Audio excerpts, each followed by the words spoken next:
Hi, I'm Dr. Chris Samuels, and this is part one of my six-part series entitled, He's Not Going to Be Perfect, Why Recovery Isn't a Straight Line. This is for partners of sex addicts and sex addicts themselves, if you'd like to join us. Your partner promised he'd never act out sexually again. He swore on your marriage, your children, everything he holds dear. Then you discovered he slipped. Maybe he looked at pornography. Maybe he contacted someone online. Maybe he had a physical encounter. And now you're wondering, does recovery actually work? Was he lying about wanting to change? Should I leave? I've spent 35 years treating sexual addiction and working with partners. And I need to tell you something that most people won't say out loud. Expecting perfection in sexual addiction recovery might actually hurt both his healing and your ability to make good decisions about your relationship. This doesn't mean you should accept ongoing betrayal.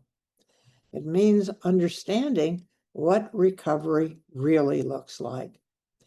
Let's start with why we expect perfection in the first place. When you discovered your partner's sexual addiction, you experienced profound trauma. Your brain went into crisis mode, desperately seeking safety and certainty. The promise of never again feels like the only acceptable response to the devastation you've experienced. Your partner, drowning in shame and terror about losing you, makes sweeping promises because he believes genuinely that willpower will be enough. He's just as invested in the perfection myth as you are, often more so. But here's the problem. Sexual addiction isn't a moral choice that can be fixed with better decision making. It's a complex condition involving trauma responses, emotional regulation problems, poor coping skills, and neurological changes that take time to heal. When we expect perfection immediately, we set up a dynamic where any struggle becomes evidence of failure rather than part of a learning process. Your partner becomes afraid to tell you when he's struggling with urges to act out, which increases his isolation. And isolation is what feeds sexual addiction in the first place. The perfection expectation also puts enormous pressure on you to constantly monitor and evaluate his recovery, which keeps you in a state of hypervigilance that prevents your own healing from your betrayal trauma. Sexual addiction recovery involves learning skills that your partner may never have developed. If his sexual acting out began in adolescence, he might be learning emotional regulation, learning to sit with his feelings at age 40. Most people learn these things in childhood.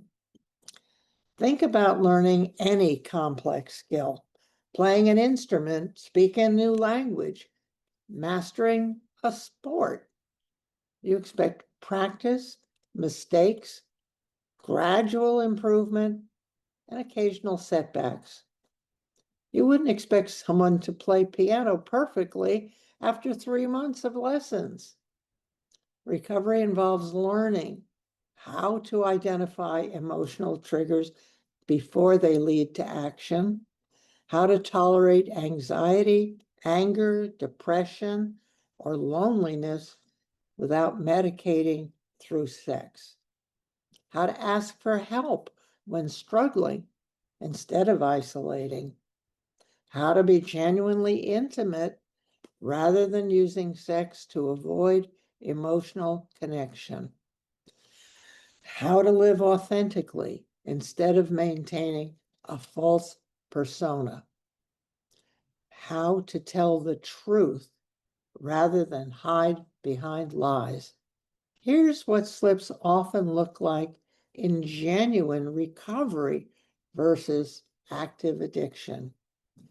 An active addiction, sexual acting out, happens multiple times per week, escalates over hours or days, involves elaborate deception and planning, and is followed by brief shame, then a return to the behavior.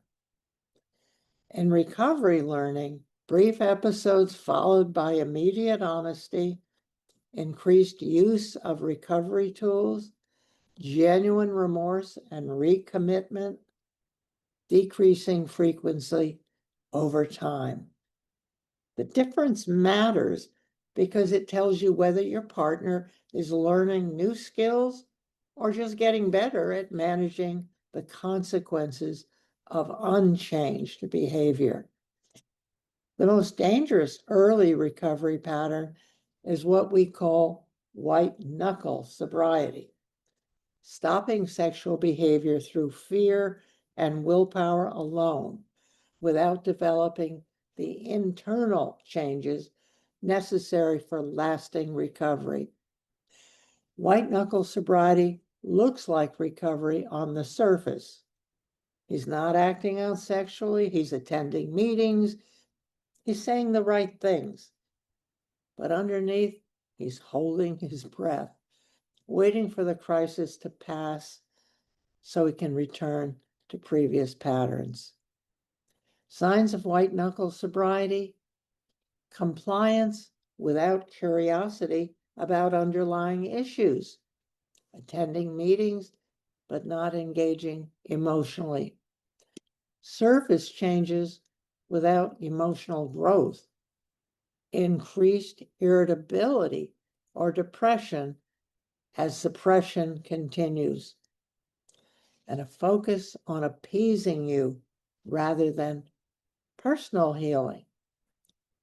True recovery involves genuine interest in understanding why sexual addiction developed, willingness to process difficult emotions and trauma, development of authentic intimacy skills, emotional growth that improves all relationships, and internal motivation for change beyond avoiding consequences.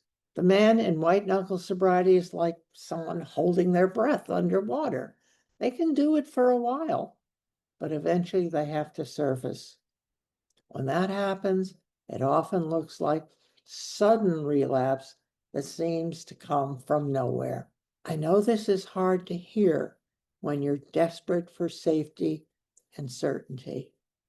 You've been traumatized by betrayal, and the idea that recovery involves a learning curve with potential setbacks feels terrifying.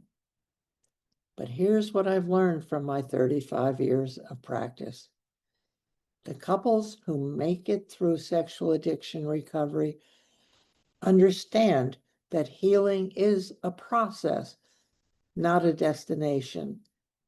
They learn to distinguish between recovery struggles and inadequate recovery effort, and they focus as much on their own healing as they do on monitoring his progress. Recovery is absolutely possible.